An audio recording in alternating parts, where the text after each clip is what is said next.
Hello, hello. This is Caven. I just found out that I don't have pages 48 through 52 read. I'm putting everything down in the sequence, and I cannot find pages 48 through 52. Well, I know I've read pages 48 through 52. At least I think I did. I don't know. I might have read it in my dreams or something. Anyway, I need to read pages 48 through 52 so everything fits together sequentially. So I'm going to start at I'm going to start at page 47 with Jordan Baker talking to the young ladies. Let me spell this. Let me just sort of get this little section put together for you.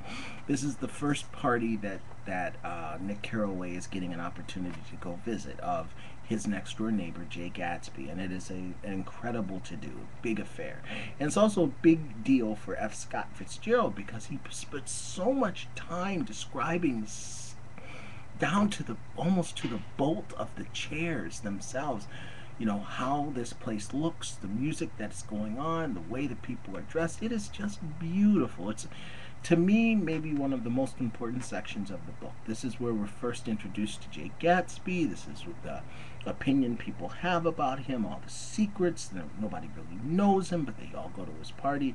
All of this is explained in this initial get together, this huge multi tens of $1,000 get-togethers that Jay Gatsby seems to put on at least once a week, at his, or once a month or something along those lines, at his beautiful palatial mansion in West Egg. Um, so at this table that Nick Carraway is seated at, who is, as we know, is the protagonist of the story and the narrator, first person of the story, is Jordan Baker, the golf pro. Her escort, this gentleman who desperately wants to get laid by her, and two young ladies who are twins, from what I can tell, in yellow, who have lots to say about Jay Gatsby, and then three gentlemen who we never really get to know, who don't even have a name. Their names are Mr. Mumbles. That's the setup here, and we're going to start with Jordan Baker asking one of the ladies a question. "Do you come to these parties often?" inquired Jordan of the girl beside her. "The last one was the one I met you at," answered the girl in an alert, confident voice. She turned to her companion. "Wasn't it for you, Lucille?" "It was for Lucille, too." "I like to come," Lucille said. I never care what I do, so I always have a good time. "When I was here last, I tore my gown on a chair, and he asked me my name and address, and inside a week I got a package from Courier's with a new evening gown in it." "Did you keep it?" asked Jordan. "Sure I did. I was going to wear it tonight, but it was too big in the bust and had to be altered. It was gas blue with lavender beads. $265. "There's something funny about a fellow that'll do anything like that," said the other girl eagerly. "He doesn't want trouble with anybody." "Who doesn't?" I inquired. "Gatsby," somebody told me. The two girls and Jordan leaned together confidentially. "Somebody told me they thought he killed a man once." A thrill passed over all of us. The three Mr. Mumbles bent forward and listened eagerly. "I don't think it's so much of that," argued Lucille skeptically. "It's more that he was a German spy during the war." One of the men nodded in confirmation. "I heard that from a man who knew all about him. Grew up with him in Germany," he assured us positively. "Oh, no," said the first girl. "It couldn't be that, because he was in the American army during the war." As our credulity switched back to her, she leaned forward with enthusiasm. "You look at him sometimes when you think no one's looking at him. I'll bet he killed a man." She narrowed her eyes and shivered. Lucille shivered. We all turned and looked around for Gatsby. It was testimony to the romantic speculation he inspired that there were whispers about him from those who found little that it was necessary to whisper about in the world. The first supper, there would be another one after midnight, was now being served, and Jordan invited me to join her own party, who were spread around a table on the other side of the garden. There were 3 married couples and Jordan's escort, a persistent undergraduate given to violent innuendo, and obviously under the impression that sooner or later Jordan was going to yield him up her person to a greater or lesser degree. Instead of rambling, this party had preserved a dignified homogeneity and assumed to itself the function of representing the staid nobility of the countryside. East Egg condescending to West Egg, and carefully on guard against its spectroscopic gaiety. "Let's get out," whispered Jordan, after a somehow wasteful and inappropriate half hour. "This is much too polite for me." We got up, and she explained that we were going to find the host. I had never met him, she said, and it was making me uneasy. The undergraduate nodded in a cynical, melancholy way. The bar where we glanced first was crowded, but Gatsby was not there. She couldn't find him from the top of the steps, and he wasn't on the veranda. On a chance, we tried an important-looking door and walked into a high Gothic library, paneled with carved English oak and probably transported complete from some ruin overseas. A stout, middle-aged man with enormous owl-eyed spectacles was sitting somewhat drunk on the edge of a great table, staring with unsteady concentration at the shelves of books. As we entered, he wheeled excitedly around and examined Jordan from head to foot. "What do you think?" he demanded impetuously. "About what?"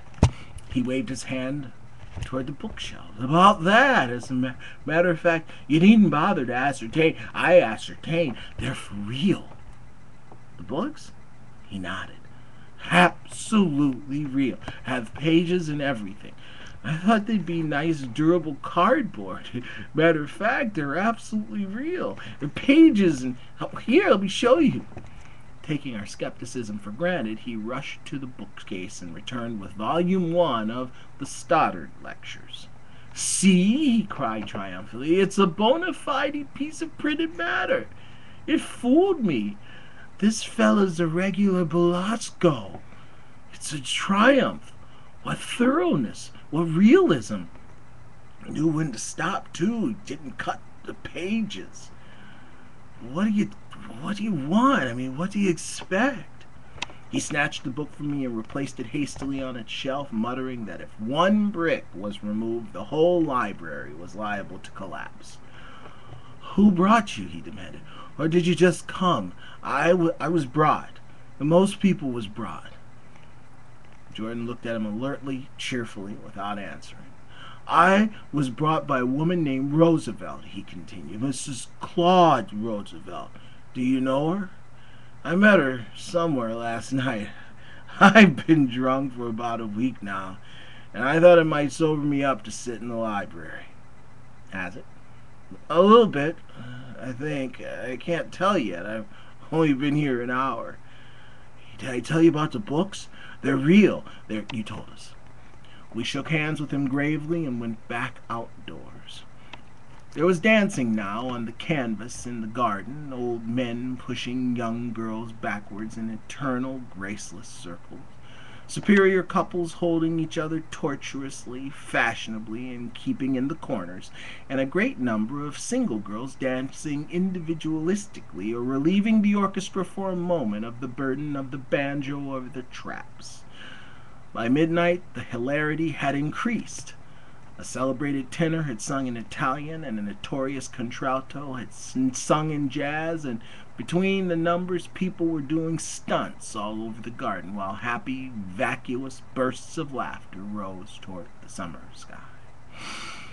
A pair of stage twins, who turned out to be the girls in yellow, did a baby act in costume, and champagne was served in glasses bigger than finger bowls.